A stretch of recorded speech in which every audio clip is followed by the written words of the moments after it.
Halo semuanya, perkenalkan nama saya Lulu Fadila, NPM 24033301021 dari kelas G516 Program Studi Teknologi Pangan.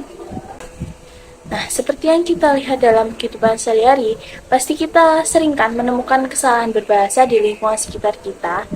Nah, pada video kali ini saya akan membahas beberapa kesalahan umum dalam penulisan dan juga pembenarannya berdasarkan KBBI, yaitu Kamus Besar Bahasa Indonesia. Kalau gitu, yuk kita simak videonya bersama. Contoh pertama, saya menemukan kata waroing, di mana menurut saya penulisan waroing itu salah karena tidak sesuai dengan kaidah baku KBBI, di mana bentuk baku yang benar adalah warung. Nah, munculnya kata waroing ini berasal dari pengaruh ejaan lama atau ejaan Surwandi yang menggunakan huruf O dan E untuk menggantikan huruf U.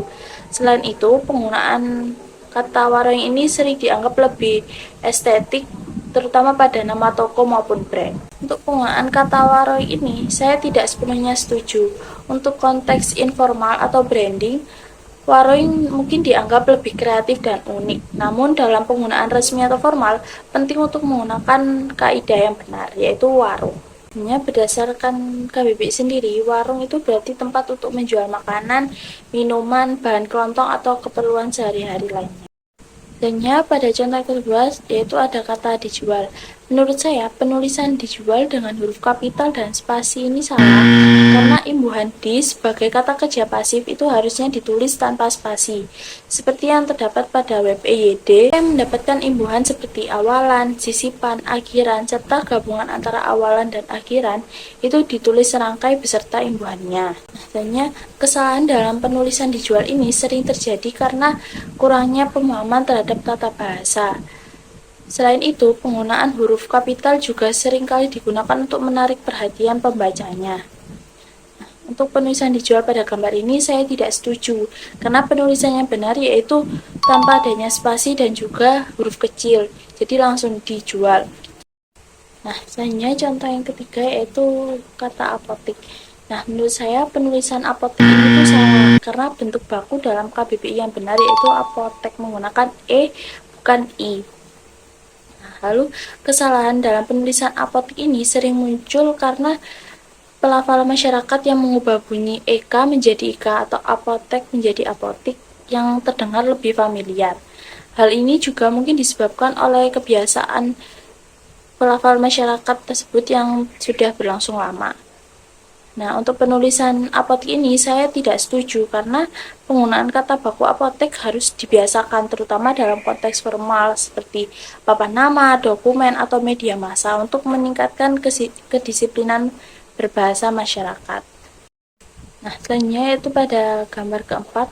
Nah, menurut saya berdasarkan gambar ini terdapat beberapa kesalahan dalam penulisannya yang tidak sesuai dengan KBBI. Contoh yang pertama yaitu sholat. Nah, harusnya penulisan yang benar itu salat atau SALAT.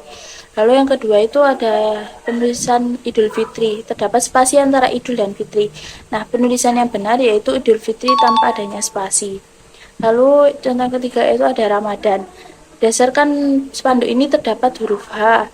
Nah, penulisan yang benar yaitu tanpa huruf H atau langsung Ramadan, RAMADAN. Kesalahan dalam penulisan ini itu disebabkan oleh yang pertama contohnya itu ada sholat dan Ramadan. Nah, ini tuh muncul karena dipengaruhi oleh transliterasi dari bahasa Arab yang menyertakan huruf H sebagai ciri khas lafalnya. Sementara itu pada kata Idul Fitri itu sering ditulis menggunakan spasi karena dianggap lebih mudah dibaca. Untuk penulisan ini saya tidak sepenuhnya setuju. Dalam hal resmi, penggunaan kata baku harus diutamakan. Namun dalam kehidupan sehari-hari atau keadaan non-formal, penulisan ini dapat digunakan karena dapat memudahkan untuk dipahami oleh masyarakat. Nah, teman-teman, itulah beberapa contoh kesalahan umum dalam penulisan kata beserta pembenarannya menurut saya. Dengan memahami dan menggunakan kata-kata yang benar sesuai kaidah bahasa Indonesia, kita dapat ikut serta dalam menjaga keindahan bahasa Indonesia itu sendiri. Semoga video ini dapat bermanfaat dan dapat menambah wawasan kita bersama. Tetap semangat belajar dan jaga terus kecintaan kita pada bahasa Indonesia. Dadah, terima kasih.